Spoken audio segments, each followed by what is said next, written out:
You're holding a 1972 quarter right now that could be worth over $15,000, and you have no idea. This isn't a rare mint error. This isn't a proof coin. This is a regular quarter that millions of people threw away, spent on coffee, or tossed in a jar. But a handful of collectors are hunting these specific coins like buried treasure, and when they find one, they're paying absolutely insane money.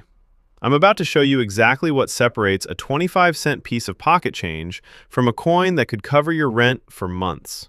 Here's what makes this so dangerous for your bank account. The 1972 no mint mark quarter looks identical to every other Washington quarter you've ever seen. No flashy errors, no obvious doubling, nothing screaming, "I'm valuable." But here's the secret that dealers don't want you knowing. The Philadelphia Mint struck over 215 million of these quarters in 1972, and buried inside that massive production run are specific die varieties and strike characteristics that turn ordinary coins into auction sensations. The problem? Most people can't spot the difference, so they're spending five-figure coins at face value. Now you're thinking, this has to be about uncirculated coins, right? Mint state gems? Dead wrong. And this is where it gets absolutely wild. Circulated 1972 no mint mark quarters in fine condition, coins that have been in pockets, cash registers, and vending machines, are selling for hundreds to thousands of dollars when they have the right characteristics. We're talking about coins with visible wear, contact marks, and circulation damage that are still commanding premiums most people wouldn't believe. Why? Because certain die pairings and strike qualities are so rare that even a worn example is worth serious money to variety hunters and completion specialists. Let me break down what's actually happening with your 1972 quarters. The Philadelphia Mint used multiple die pairs throughout the year, and specific combinations created characteristics that advanced collectors will pay absolutely absurd amounts to own. We're talking about subtle differences in the eagle's feathers, microscopic variations in letter positioning, and reverse die markers that only appear on certain striking periods. The most sought-after variety features a distinctive die clash on the reverse and specific doubling on the designer's initials.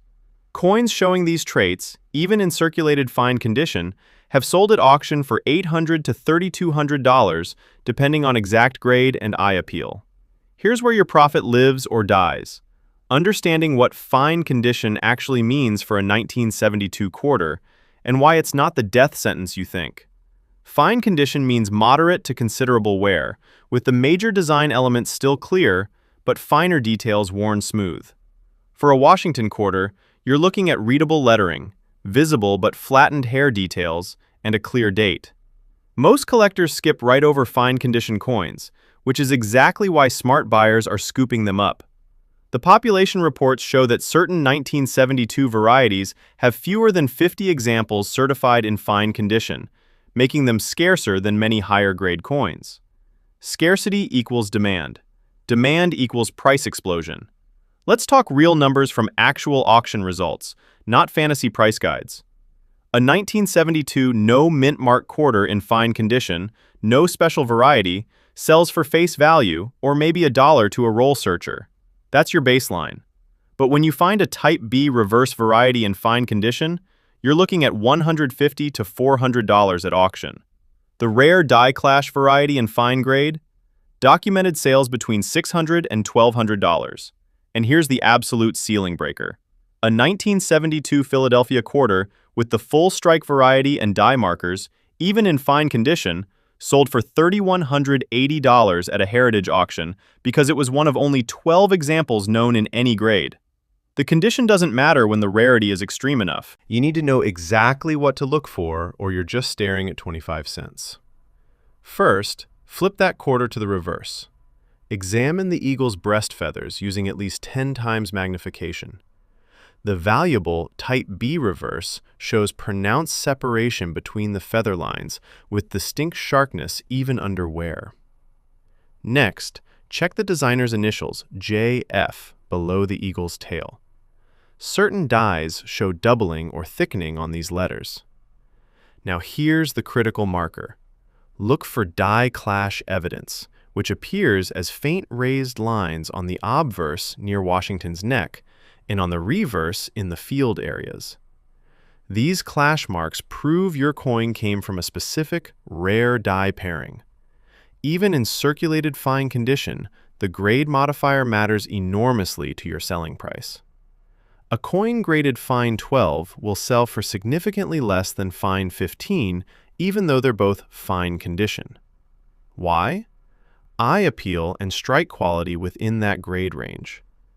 A fine 15 1972 quarter with strong remaining detail, minimal problem areas, and attractive toning can bring double or triple what a problem fine 12 brings. If you're serious about selling, certification through PCGS or NGC is non-negotiable for valuable varieties. A raw coin might sell for $200. That same coin in a PCGS fine 15 holder? $450 to $600. The plastic doesn't just authenticate, it multiplies value. Right now, today, the 1972 no mint mark quarter market is in a unique position. Older collectors who assembled variety sets in the 1980s and 1990s are downsizing, which means original accumulations are hitting the market. But here's the twist. Demand from younger collectors using social media and variety attribution sites has exploded, creating competition for these coins that didn't exist 5 years ago. We're seeing circulated fine condition examples of key varieties selling for 30 to 50% more than they did in 2020. The auction records prove it. A fine 12 Type B reverse that sold for $210 in 2020 brought $340 in a 2024 auction. Same exact coin, same holder, different market.